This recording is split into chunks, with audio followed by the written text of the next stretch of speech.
최승복 선교사입니다. 인사드리겠습니다.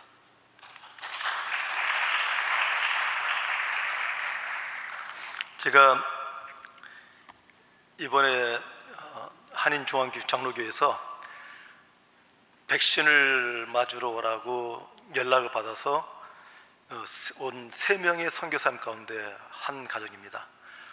제 아내가 저희가 이제 여기 오게 된 배경을 제 아내를 통해서 이야기하려고 했더니 좀 뭐 이동하는 수간도 있고 그래서 제가 직접 하겠습니다.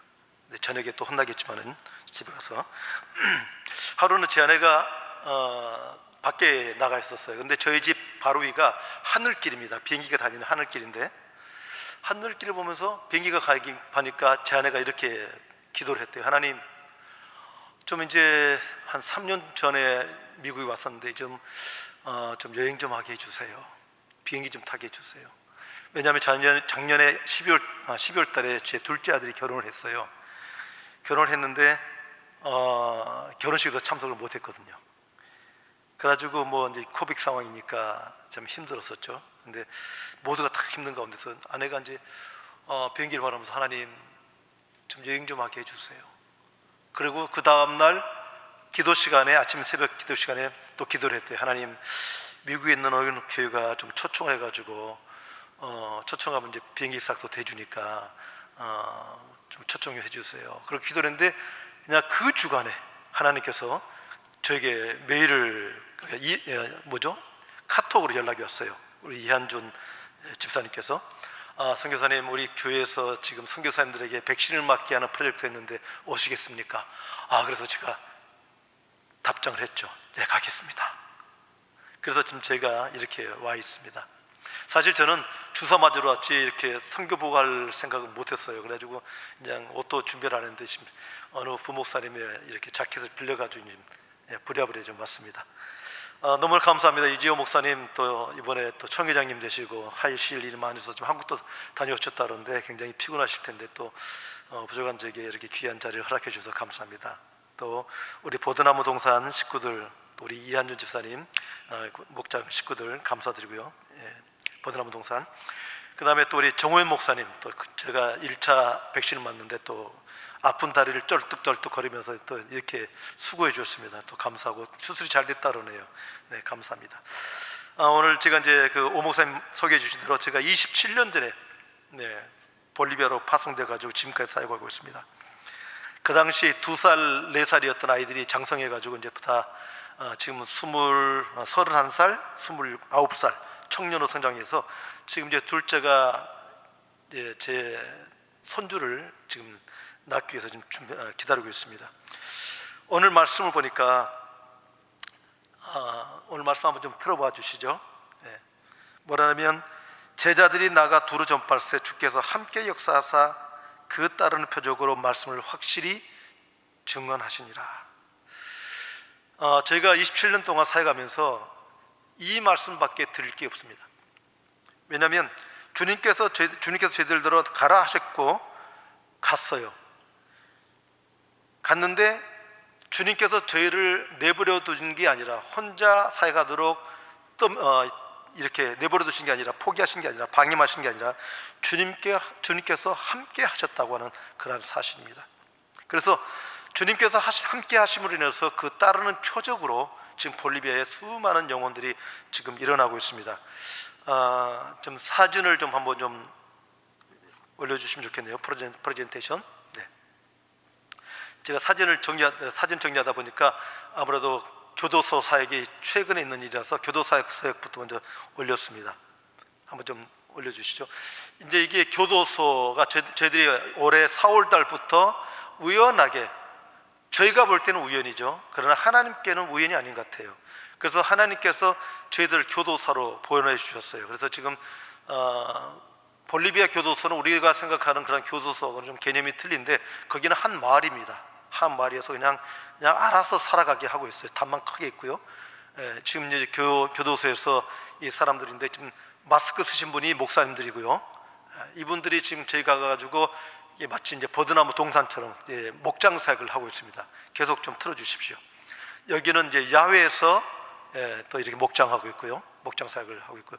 근데 이제 남자 교회당을 교도소에다가 교회당을 짓고 있어요. 제 친구가 동기가 이렇게 교회당을 지을 수 있도록 후원을 해주셔가지고 지금 그곳에 교회당을 짓고 있고요. 지붕은 함석 지붕입니다. 네, 이렇게 넘어주시고요. 그 다음에 올해 9월 달에 32명의 남자가 저희가 계속 그 목장 사역을 통해서 전도하고 그 전도의 결과로 32명의 남자 죄수들이 세례를 받았습니다. 네, 이제 한 그룹이고요. 또 다른 그룹, 그다음에 또 다른 그룹, 또 다른 그룹, 그다음에 또 다른 그룹. 제가 있죠. 그리고 이제 그 교도소에서 의료봉사도 저희가 가고 있습니다. 가서 의료봉사 치과도 하고 있고 약도 좀 나눠주고 있고요. 그 다음에 여자 교도소에도 또 교회당을 지금 짓고 있어요. 두 군데를 짓고 있는데요. 저희가 9월 달에 여자 교도소에서 11명의 여자 죄수들이 예수님을 영접하고 세례를 받았습니다. 네. 계속 넘겨주시고요. 그리고 또 저희가 이제 매주 토요일마다 가서 교도소에 가서 방문하는데 그들이 거기는 이제 날씨가 추우면 덮을 것이 별로 없어요. 그래서 두툼한 이불도 갖다 주고 또 매주 토요일마다 저희들이 가가지고 먹을 거 가지고 가서 그들이 거기서 먹을 수 없는 것들 가서 같이 나누면서 사역을 하고 있습니다. 말씀도 나누고 닭다리 이렇게 큰 거 이거는 먹을 수가 없죠. 우리 여기서는 뭐 닭다리 뭐 흔한 것인데 거기에서는 닭다리가 없고요. 닭을 그냥 밥을 죽처럼 썰어가지고 그렇게 나눠줍니다. 네. 성경책도 저희가 나눠줘서 성경을 읽고 성경을 또 배울 수 있는 그런 시간들을 갖고 있습니다. 네. 이제 잠깐만요. 거기까지 하고요. 감옥 사역은요.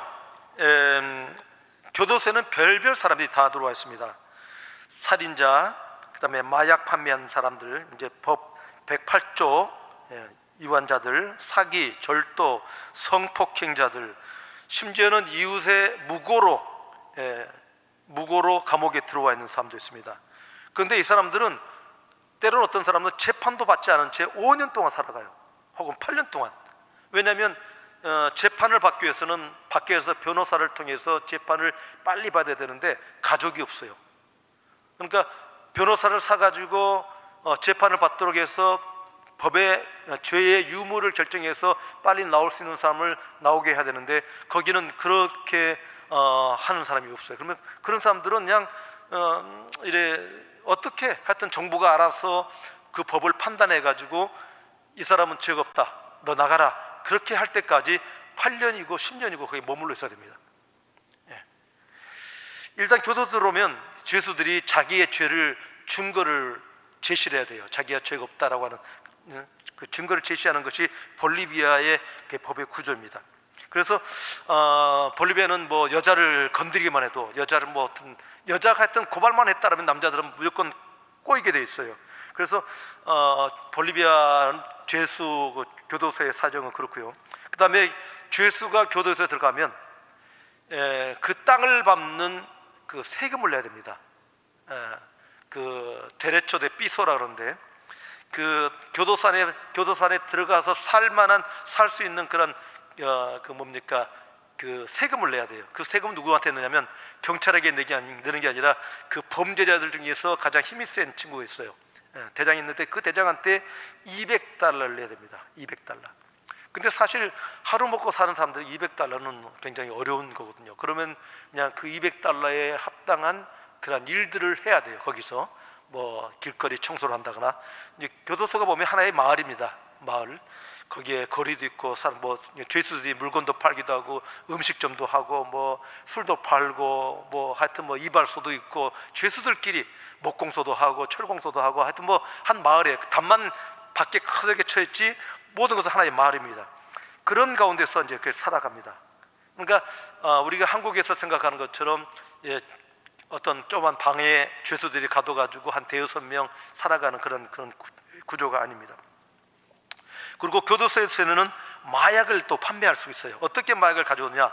예를 들어서 그 안에서 물건 파는 사람들 있지 않습니까?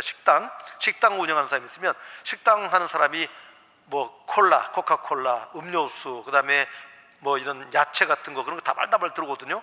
그러면 그 속에다가 마약을 집어넣어 가지고 가져도 아무런 검사를 받지 못한 검사를 받는 게 아니에요. 예를 들어서 뭐 우리 뭐 한국이나 그런 미국에 들어올 때 보면 엑스레이 찍어가지고 다 검사하지 않습니까? 근데 그런 게 없어요. 그냥 그 술에다가 실어가지고 들어오면 그냥 그것을 끝이에요. 그러니까 마약이 얼마든지 들어올 수 있고, 또 경찰들과 그것을 관리하고 있는 경찰들과 죄수들 간에는 경제 공동체가 형성되어 있어요. 그래가지고 그 마약을 한 사람이 그렇게 가지고 들어오면 경찰이 그걸 눈 감아주는 조건으로 되는, 예를 들어서 돈을 이렇게 상납받고, 또 그리고 그곳에서는 핸드폰도 가질 수 있어요. 근데 핸드폰을 갖기 위해서는 한 달에 한 $30를 내야 돼요, 경찰한테. 그러니까 핸드폰을 갖고 쓰려면, 그러니까 그것이 경찰들에게는 짭짤한 수입이 되는 거죠. 그런 가운데서 참 저희들이 이제 그곳에서 사역을 하고 있습니다.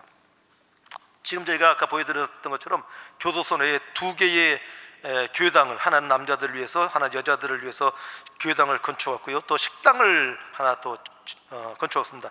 주방이죠. 그리고 총 4개 동의 그 죄수 수감 시설이 있는데, 저희가 지금 현재 1차로 120명의 죄수들이 수감되어 있는 그곳에 먼저 들어가서 목장 사역을, 제자 훈련 사역을 하고 있습니다. 총 500명이 있어요. 500명이 있고, 지금 현재 몬테로 시내에는 뭐라 그럽니까? 이 정도 규모예요. 이 정도 규모에 500명이 수용되어 있어요. 한 이 정도 규모인데 500명이 수용되어 있습니다. 그런데 거기서는 누워서 잠자는 것은 사치입니다. 다 사람들이 앉아서 잠을 자요. 그리고 방이 벽을 따라서 방이 되어 있고, 가운데는 마당입니다. 마당은 햇빛 가리개만 되어 있어요, 그물처럼. 그래서 비만 오면 그 마당은 흥건하게 물로 가득 찹니다. 그런 곳에서 사람들이 혹은 5년, 6년, 7년 동안 그곳에서 쪼그려 앉아가지고 잠을 자는, 누워서 자는 것을 호강해요. 그런 곳에서 지금 한 500명이 또 수용되어 있어요. 그래서 앞으로 그 500명이 앞으로 한 수용소에 같이 공동체로 이제 한 모였기 때문에 이제 1000명이 되는데, 지금 저희들이 그곳에 1000명의 사람들, 계속 들어오고 나가는 사람들이 있는데, 그 사람들을 복음화하기 위해서 지금 노력하고 있습니다. 볼리비아 교도소는 까르셀이 아니에요. 까르셀이 아니라 우리는 이제 교도소라 그러지 않습니까? 그런데 볼리비아 교도소의 본래 명칭은 레하빌리타션이에요. 그러니까 재활원이죠. 직업 재활원. 왜냐하면 사람들이 돈이 없어가지고 또 배우지 못해서 그렇게 범죄했는데, 그곳에서는 뭐냐면, 그 볼리비아 법의 해석은 뭐냐면, 그 교도소에 들어가서 그 사람들이 직업을 배우고, 예를 들어 목공시설이라든지 자동차라든지 정비라든지 또 이런 것을 배워서 나오도록 하는 것이 그 교도소의 목적이에요. 그래서 방별로 이렇게 가둬두질 않습니다. 그런데 그것은 이론뿐이고요. 볼리비아 경제가 워낙 또 빈약하고, 또 이 정부 위정자들이 자기들의 주머니에 채우기 위해서 그 교도소에 쓸 돈이 없습니다. 그래서 저희들한테 교회를 지어달라고 그러고 식당을 지어달라고 저희들이 부탁을 했거든요. 그리고 또 저희들이 이제 그 사람들이 부탁한 게 뭐냐면, 저희들도 또 이제 거기에 대해서 좋게 생각한 게 뭐냐면, 한국의 아가페 민영교도소가 있어요. 기독교 민영교도소 아가페가 있는데, 지금 볼리비아에서도 저희들이 그런 교도소를 한번 만들었으면 좋겠다. 아니면 저희가 교도소에 들어가서 사역을 하고, 또 교도소에서 수감돼서 거기서 풀려나온 사람들, 수감 뭐든지 형을 마치고 나온 사람들을 대상으로 해서, 그 사람들이 가면 직업이 없으니까 다시 또 범죄할 수밖에 없어요. 그래서 그 사람들을 수용해가지고 마치 레하빌리테이션, 재활원 비슷하게 그걸 하는 것이 저희들이 또 기도 제목입니다. 지금 하나님께서 저희들 마음속에 이제 그런 것들을 이제 소망의 소원의 싹을 기도의 제목을 하나씩 이제 주고 있는데, 하나님께서 그를 이루어 주실 줄로 믿습니다. 이제 두 번째입니다. 이제 좀 동영상 사진 좀 보여주시고요. 두 번째는 교회 개척 및 제자 세움 사역입니다. 첫 번째, 제가 지금 3개의 교회를 하고 있는데, 트라피치 교회와 과필로 교회와 그다음에 레토니오 교회가 있습니다. 이 교회당은 지금 트라피치 교회인데, 지금 제가 주일날 3부 예배를 드리고 있어요. 3부 예배 여기서. 그리고 여기는 과필로 교회인데 저녁에 예배를 드리고 있습니다. 그리고 레토뇨, 여기는 레토뇨교회인데 최근에 교회당을 개척을 했어요. 그래가지고 여기서 지금 교회 개척을 했는데 그래도 지금 꽤 사람들이 지금 모이고 있습니다. 그리고 레토뇨 교회에서 지금 사역하고 있는 이 삐때리 목사님인데 최근에 2명의 신자들을 저기 강이라고 하는데 누런강이에요. 흙탕물이 가득한 그런 누런강에서 지금 세례를 줬다고 합니다. 제가 여기 미국 온 사이에. 네, 넘겨주시고요. 그리고 이거는 이제 목장 사역입니다. 제가 이제 목장인데 한 목장이래요. 네, 한 목장에 사람들이 이렇게 많이 있습니다. 예, 넘겨주시고요. 저희가 가면 목장을 분가해야 될 그런 목장들이 한 2-3 개가 더 있는 것 같아요. 그리고 올해 초부터 9월 말까지 51명이 세례를 받았습니다. 그러니까 쿼런틴 기간인데도 불구하고 각 목장에서 새로운 신자들이 계속 오는 거예요. VIP들이. 그래서 51명이 세례 받았고요. 이 사진은 제가 7월 달에 쿼런틴이 해소가 되면서 18명이 예수 영접 모임을 하고 그다음에 세례 받겠다고 서약을 하고 지금 사진 찍은 겁니다. 볼리비아에서 저희는 그 남미 사람들은요, 카톨릭이 이 약식 세례를 줘요. 그래가지고 카톨릭이 하는 것처럼 약식 세례를 주면 그것은 세례를 받은 것이 아니다라고 생각을 합니다. 왜냐하면 카톨릭과 정반대되는 그런 일을 해야 되기 때문에. 그래서 물통에다가 이렇게 수영장처럼 물을 받아가지고 거기서 물을 세례를 줘야 됩니다. 그렇게 해야만 이 사람들은 세례 받았다라고 느끼는 거예요. 네. 이 가운데 있는 우리 자매가 목자고요. 예, 자기 목원이 세례를 받았습니다. 우리 초록 청색 옷을 입은 형제가 목자고 목자 부부고 가운데 있는 자매가 세례를 받았고요. 우리 목자 부부들은 자기 목원이 세례를 받으면 그렇게 기뻐해요. 예, 계속 이렇게 세례를 받고요. 예.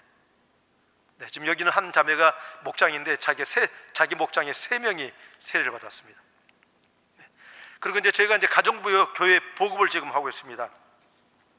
가정교회를 보급을 하고 있는데 평신도 세미나도 하고 있고 또 목회자 세미나하고 있어요. 평신도 세미나는 그 볼리비아 교회에 지금 한 16개 교회가 지금 목회자들이 개교회 목회자들이 이제 지금 가정교회를 하고 있습니다. 같이 저희랑 함께 해서 동역해서 하고 있는데 거기에서 보낸 평신도들이 지금 평신도 세미나에 와가지고 지금 세미나를 듣고 있습니다. 네. 그리고 목회자 세미나도 하고 있어요. 지금 저희가 평신도 세미나를 4차례 했고요. 그 다음에 목회자 세미나도 3차례 했고 올해 11월 30일에 제가 돌아가면 또 이제 제 4차 목회자 세미나를 하려고 합니다. 가정교회에 대해서 이제 어떤 분들 많은 분들이 부정적인 생각을 갖고 계시더라고요. 근데 저희는 이 가정교회가 굉장히 저희들한테는 맞는 것 같아요. 여기 보니까 제가 앉아서 보니까 오른쪽에 저 위에 비둘기 모양처럼 성령님이 계시죠? 성령께서 비둘기처럼 이렇게 내려오시는 모습. 그 다음에 왼쪽에는 성경책이 있습니다. 가정교회는요, 저희가 하는 가정교회는 모르겠습니다. 다른 교회에서 하는 가정교회는 어떤지 모르겠는데 저희 볼리비아에서 하는 가정교회는 성경과 성령을 함께 합니다. 사실 제가 외국 선교사가 그 현지 언어로 복음을 전하는 것이 언어적인 한계 때문에 많이 어렵습니다. 많이 어렵고 그들의 마음을 파고 들어가는 그러한 어떤 그 깊이 있는 그러한 설교를 하기가 쉽지 않은데, 그런데 하나님께서는 저에게 그 성령의 그 기름 부으심이라고 하는 성령의 사역을 제게 허락을 해주셨어요. 그래서 그 사역을 통해서 예를 들어 마약에 중독되어 있는 형제가 교회에 옵니다. 우리 이제 제 손주가 작년에 생일을 했는데 생일잔치에 이제 왔어요. 마약 중독되어 있는 한 형제가 자기 이제 동생하고 같이 왔는데 생일잔치를 다 끝내고 난 다음에 그 어머니가 저한테 말했어요. 목사님, 우리 아들 위해서 기도해 주세요. 얘는 마약을 하고 술 주정뱅입니다. 그래서 기도를 해줬는데 귀신이 나타나는 거예요. 귀신이 나타나가지고 귀신 떠나고 난 다음에 그 청년이 예수님을 지금 잘 믿고 있어요. 그러니까 또 아까 그 청년의 어머니는 그 아버지가 의붓아버지인데 재혼을 했습니다. 근데 그 의붓아버지가 워낙 성격이 안 좋았어요. 보통 남미에서는 그 사람들이 뭐라 하냐면 나는 카톨릭으로 태어나서 카톨릭으로 죽겠다, 옛날 우리가 불교 문화를 갖고 있을 때 그랬잖아요. 나는 불교교인이기 때문에 나는 불교인으로 태어나서 난 불교인을 죽겠다고 하는 그런 어떤 말도 안 되는 그런 주장을 하는 사람들이 많이 있지 않습니까? 그런데 그 형제도 그랬어요. 가톨릭 신자인데 아주 성깔이 아주 나쁘고 뭐 사람들한테 함부로 대하고, 그래서 가게를 하나 있었는데 뭐 그렇게 사람들을 막대하니까 가게가 온전히 되겠어요. 근데 가게도 문 닫고 뭐 그냥 경제적으로 어렵고 또 당뇨병도 걸려가지고 오른쪽 발가락 2개 절단하고 또 가운데 발가락에 거기에 발바닥에 염증이 생겨가지고 막 고름이 생기고 그것도 발을 갈라가지고 고름 빼내고 그 후유증 때문에 계속 아파하고 걷지도 못하고 그랬는데, 그 형제가 작년에 저희가 쿼런틴 기간 동안에 사람들이 움직이지 못하고 직장도 못하니까 저희가 이제 한국에서 후원을 받아가지고 매주마다 음식을 해가지고 제대로 공급을 했어요. 그냥 마스크 머리 이제 이 방호복 같은 거 다 쓰고 마스크도 2개 쓰고 그래가지고 차를 끌고 매일매일 나가가지고 음식을 이제 제가 5군데에서 그렇게 공급을 했거든요. 한 주에 한 2,000명 정도의 사람들이 먹을 수 있는 그 음식을 이제 공급을 섬겼습니다. 그 5군데 중에서 한 군데에 그 형제가 살고 있었어요. 그런데 그날 그 형제의 집에 가서 예수님을 전하고 기도를 해줬어요. 기도해 주는데 성령님께서 그 청년을, 그 아버지를 만지신 거예요. 기도받고 난 다음에 하는 말이, 목사님 내 발이 안 아파요. 그래요. 그래서 걸으라 그랬죠. 그랬더니 걷는 거예요. 한참 걷고더니, 목사님 제 발이 안 아파요. 그래서 그 다음부터 그 형제가 교회 와가지고요, 목장에 참석하고 세례받고 그 다음에 목자가 됐어요. 그리고 목자가 된다, 목장을 분가하고 난 다음에 4개월 만에 또 목장을 분가했어요. 계속 사람들 전도해가지고. 네. 그러니까 남미에서는 이렇게 성경 말씀과 성령의 사역을 같이 할 때에 그런 놀라운 그런 열매를 맺을 수 있습니다. 마치 신약교회 신약시대에 사도들이 가는 곳곳마다 성령의 역사가 막 나타났잖아요. 그러지 않습니까? 성령의 역사가 나타나고, 심지어 사도 바울이 그렇게 말합니다. 고린도전서 2장 4절 말씀 한번 좀 올려주시겠어요? 고린도전서 2장 4절 말씀에 이런 말씀이 있습니다. 네. 고린도전서 2장 4절에 사도 바울이 이렇게 말합니다. 내 말과 내 전도함이 지혜에 구원하는 말로 하지 아니하고 다만 성령의 나타남과 능력으로 하여 너희 믿음이 사람의 지혜에 있지 아니하고 다만 하나님의 능력에 있게 하려 하였노라. 그죠? 사람의 지혜가 아니라, 사람의 지혜의 말씀이 아니라 성령의 능력으로 됐다는 거죠. 사람이 말로 설득하려고 하면 그 얼마나 힘들겠어요. 특히나 더구나 저희 같은 외국인이 가가지고 아무리 말을 잘한다 할지라도 그들의 심령을 파고드는 그런 말들을 하기가 쉽지 않거든요. 그런데 성령의 능력을 통해서 하니까 저희가 말을 그냥 따따붙다 말을 하더라도 성령께서 일을 하시는 거예요. 그냥 병 걸린 사람들 성령의 이제 예수님 이름으로 기도해주면 그 자리에 낫는 거예요. 예, 암도 낫고, 그죠? 여기 뭡니까? 갑상선암도 낫고, 뭐 당뇨도 낫고, 뭐 무릎병도 낫고, 지팡이를 짚고 교회로 왔는데 기도받고 나서 지팡이 교회에다 놔두고 이제 가는 거예요. 예, 그런 역사들이 나타나니까 그 초대교회 같은 그런 성령의 역사들이 지금 선교지에서 막 일어나고 있는 겁니다. 네. 저희 교인들은요 가난합니다. 너무너무 가난한데 지금 저희가 45개의 목장을 하고 있습니다. 지금 이제 가정교회를 개척한 지 12년이 됐는데 처음에 한 명의 교인도 없었어요. 빵명이었어요. 그런데 지금 12년 지난 사이에 지금 약 한 250에서 300명의 교인들이 옵니다. 45개의 목장이 있고요. 근데 우리 교인들은요 하루를 벌어서 하루 먹고 사는 사람들이에요. 예를 들어 비가 온다 그러면 일 못해요. 그러면 그날 굶어야 돼요. 예를 들어 데모한다 그러면 자동차가 안 다니니까, 버스가 안 다니니까 그날은 굶어야 돼요. 예. 또 땅을 사야 되잖아요. 집이 없으니까 땅을 사면 그 크레딧을 내야 돼요. 한 달에 뭐 한 120달러를 내야 돼요. 그러면 그건 내려면 진짜 그렇거든요. 너무 힘들거든요. 그럼에도 불구하고 목자들이 그냥 목장의 식구들을 섬기는 거예요. 예. 없을 때는 돈이 없으면 어떻게 하냐면 밀가루를 반죽해요. 밀가루를 반죽해가지고 그냥 그거를 기름에다 튀깁니다. 기름에 튀기면 그게 그게 다예요. 그게 다예요. 그걸 튀겨가지고 그러면 그 기계 이렇게 불 오르면 거기에다가 커피 한 잔 해서 목장을 섬기는 거예요. 그렇게 아무것도 없는 가운데서도 우리 형제들은 그렇게 불신자들을 섬기고 그들을 주님께로 인도하는 그런 즐거움 가운데 살아가고 있는 거예요. 그러니까 그 이유가 뭐겠어요? 하나님을 만났으니까, 성령님을 만났으니까. 그죠? 성령님을 만나면요, 사람들의 인생이 바뀝니다. 성령님을 만나지 않으면 인생이 바뀔 수가 없어요. 요한복음 3장 5절에 예수님께서 그러셨잖아요. 내가 진실로 진실로 너에게 이르노니 너희가 물과 성령으로 거듭나지 않으면 결단코 하늘나라에 갈 수 없다. 물과 성령입니다. 물 세례를 받아야 될 뿐만 아니라 성령의 세례까지도 받아야 돼요.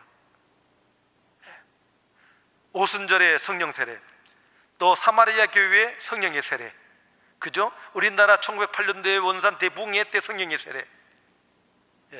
그리고 또 그 시대에만 일어나는 성령의 세례가 아니라 각 개인에게도 일어나는 성령의 오순절이 우리에게 있어야 됩니다. 그럴 때에 우리가 진정으로 거듭난 그런 크리스찬이 될 수가 있습니다.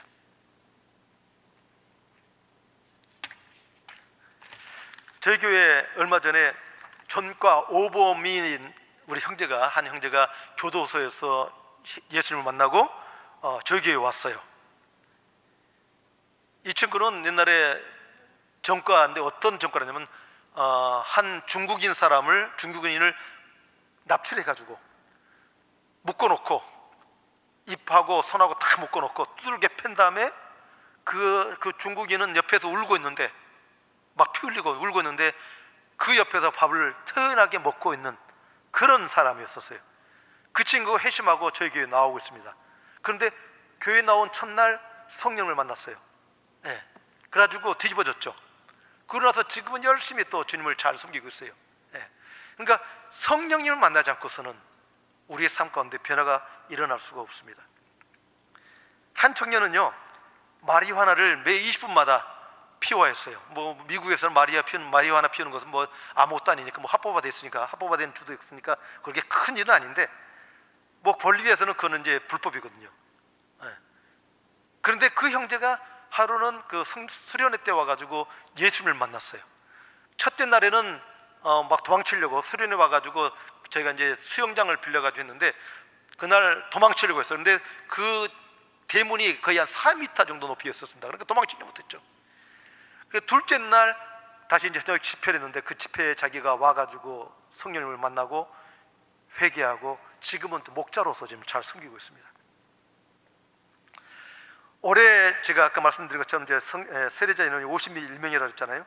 작년에는 과렌틴 기간 동안에 110명이 세례를 받았습니다. 놀랍죠? 제가 6년 전에 교인이, 저는 숫자에 대해서 그렇게 관심을 안 가졌는데 우리 한 형제가 6년 전에 교회를 나왔어요. 근데 그때 교회에 딱 왔는데 교인들의 숫자를 딱 세봤대요. 46명이었더래요. 6년 전에. 근데 지금은 거의 250에서 300명이 됩니다. 근데 저는 제가 잘나서 그렇게 됐다고 생각하잖아요.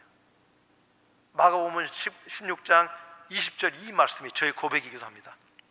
주님께서 함께 하사, 주님께서 개입하셔서, 그죠? 주님의 능력으로 이 모든 일을 행하셨다는 것을 저는 그렇게 고백을 합니다. 저희들의 기도가 그러셨잖아요. 주님께서 너희는 먼저 그의 나라와 그의 의를 구하라고 하셨잖아요. 우리 주님의 뜻은 무엇일까요? 믿지 않는 사람들이 회개하고 주님께 돌아오는 거 아닙니까? 그래서 저희들은 이제 1차 목표가 하나님 하여튼 조속한 시일 내에 100개의 목장을 주십시오. 그래서 100개의 목장이 한 목장마다 한 목사님들을, 미자립교회 목사님들을 도울 수 있으니까 100명의 목사님들을 우리가 후원할 수 있도록 해주십시오. 현진 교회가 사실 그렇게 한다는 것은 굉장히 놀라웁니다. 그리고 저희 교인들은 일용직이 대부분이에요. 일용직이 많고 일을 못하는 사람도 있고 그런데 그런 교회가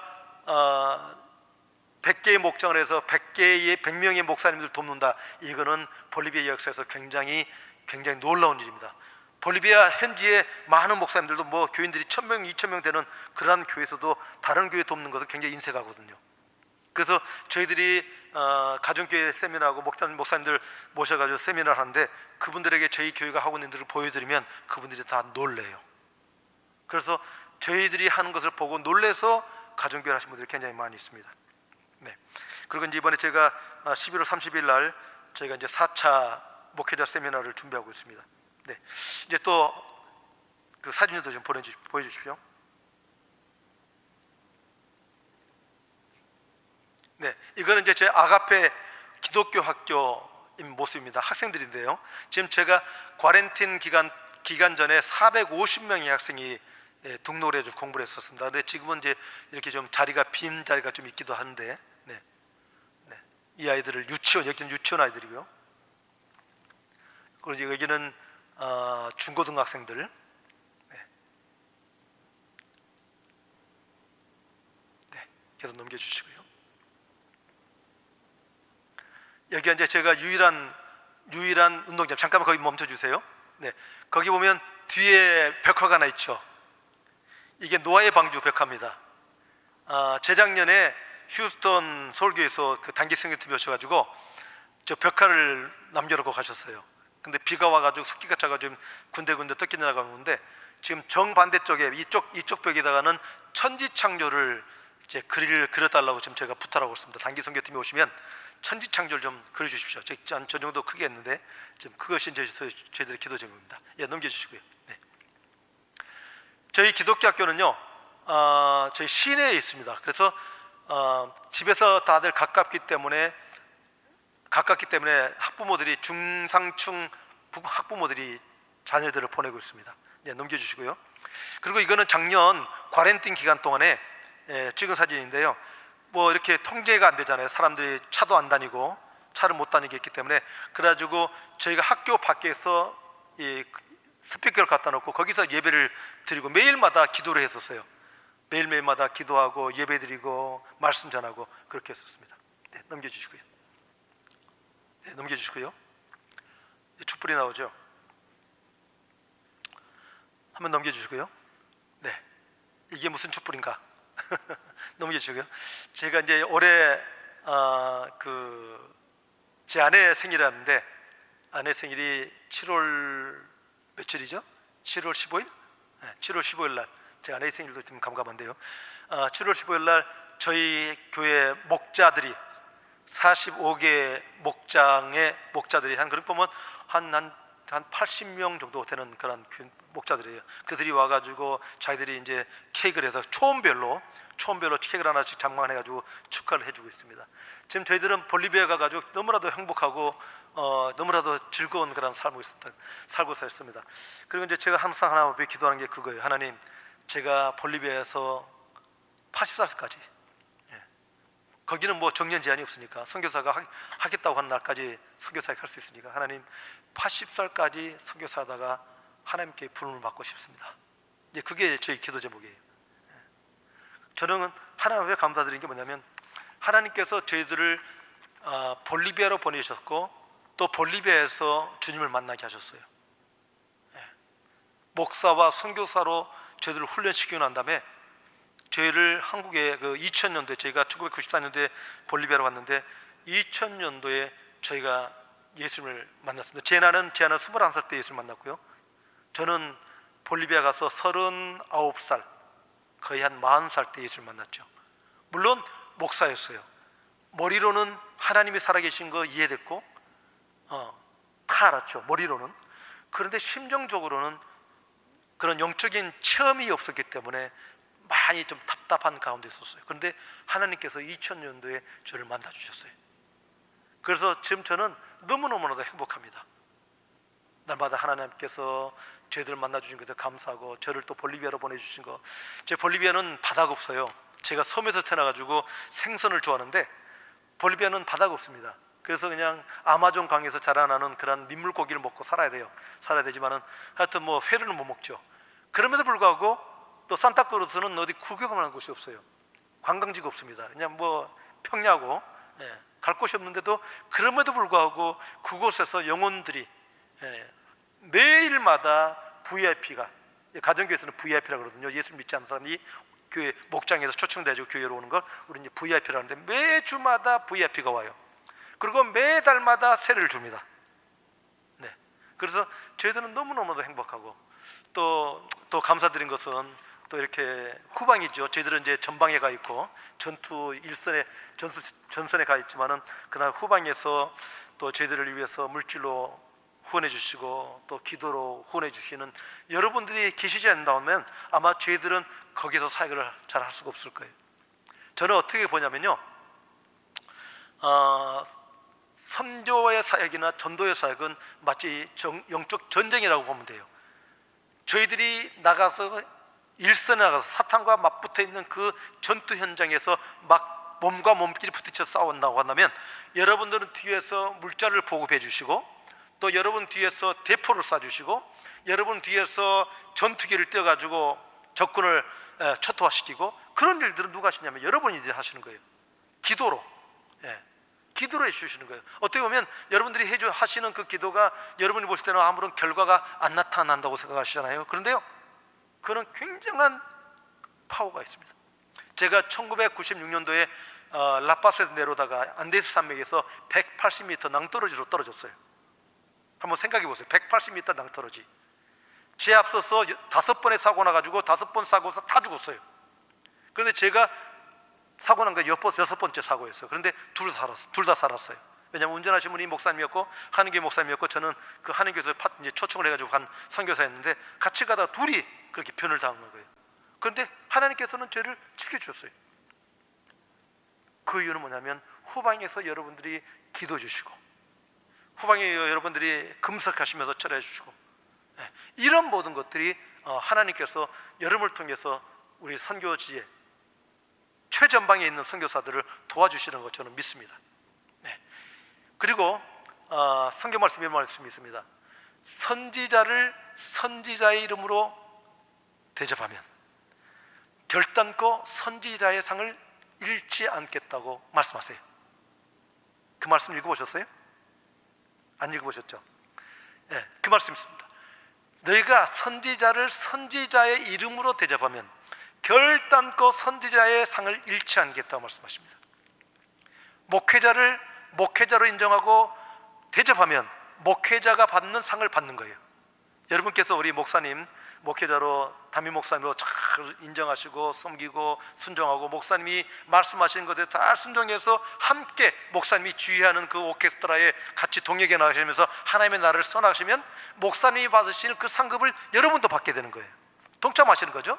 그리고 여러분들이 선교사를 위해서, 이름 모를 선교사지만은 선교사를 위해서 여러분들이 후원하시고, 선교사를 위해서 선교망하시고, 또 각 동산에서 선교사를 놓고 품에 안으시고 기도하시는 그 모든 것들, 그런 것들이 여러분이 비록 선교지에 나가서 그들에게 맞닥붙어서 사역하는 것이 아니지만은, 그럼에도 불구하고 여러분들이 하나님 나라에 갔을 때 하나님께서 착하고 충성된 종아, 너가 이름도 모르고 얼굴도 모르는 그 선교사를 위해서 너가 밤낮 금식하며 기도했구나, 또 너가 헌금했구나, 너가 먹고 싶은 것도 많은데 그 선교사를 위해서 너가 모든 것을 절약하고 너가 그렇게 했구나, 너 선교사가 받을 상을 너도 받아라. 축구를 하면 그런 거 있잖아요. 축구는 11명이 뜁니다. 그런데 부상이라든지 여러 가지 모든 상황을 고려해서 한 그 엔트리 멤버들을 한 18명, 뭐 20명으로 제출해놔요.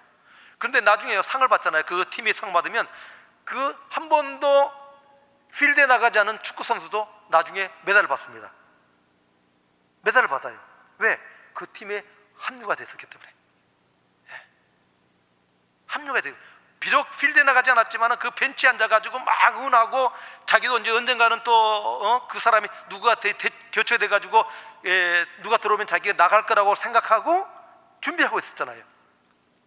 그렇기 때문에 그런 일로 인해서 상급을 받는 거예요. 이해가 되십니까? 믿습니까? 네. 사랑하는 성도 여러분, 여러분들이 하시는 모든 것들을 하나님께서 다 기억하고 계십니다. 기억하고 계시니까 선교사를 위해서 기도를 많이 해주세요. 선교사를 위해서 기도를 많이 해주시고, 여러분들이 비록 이렇게 미국같이 그렇게 참 편안하고, 물론 이제 힘들게 살아가시는 분도 많죠. 뭐 투잡 뛰시는 분들, 또 부부가 함께 일하시는 분들, 그런 참 힘들고 어려운 상황에서 일하시지만은 그러나 또 선교사를 위해서 또 주의 종들을 위해서 기도하실 때 하나님께서 결단코 상을 놓치지 않게 해주실 줄 믿습니다. 감사합니다. 기도하겠습니다. 전하신 하나님 아버지의 은혜와 사랑 감사합니다. 부족한 종을 또 이렇게 귀한 단에 세우셔서 주님께서 행하셨던 그 모든 선교지에서의 사역들을 또 우리 사랑하는 한인중앙장로교회 성도님들과 나누게 하시고, 또 주님께서 행하신 것을 증거케 하시고 또 말씀하게 하심을 감사합니다. 아버지 하나님, 제가 이 모든 것을 증거했지만은 그러나 이 모든 것들은 제가 한 것이 아니고 주님께서 하셨음을 저는 고백합니다. 주님, 이전부터 주님께서 예정하셨고 또 주님께서 지금 그 예정하신 일을 이뤄 나가시고 또 앞으로 그 일들을 이루어 가실 줄 믿습니다. 좀 저에게 또 말씀하시기를 소원을 두고 행하게 하시는 하나님, 저에게 100개의 목장 혹은 200개의 목장을 놓고 기도케 하신 하나님, 또 주님께서 말씀하셨으니 그 일을 이루어 주실 줄 믿습니다. 또 우리 한인 장로교회도 하나님께서 붙잡아 주시고 우리 중앙장로교회가 하나님의 뜻에 합당한 그러한 교회가 되게 하시고, 또 그럼 우리 목사님 되게 하여 주시고 우리 모든 성도님 되게 하여 주셔서 주님께서 이 땅에 다시 오실 때에 착하고 충성된 종아, 내가 작은 일에 충성하였으니 내가 큰 상을 주리라고 말씀하신 그 하나님의 말씀과 위로와 상급이 넘치도록 하나님께서 복을 허락하여 주시옵소서. 감사합니다. 주님께서 영광 받아 주시리로나고 우리 구주 예수 그리스도 이름으로 기도드립니다. 아멘. 아멘. 감사합니다.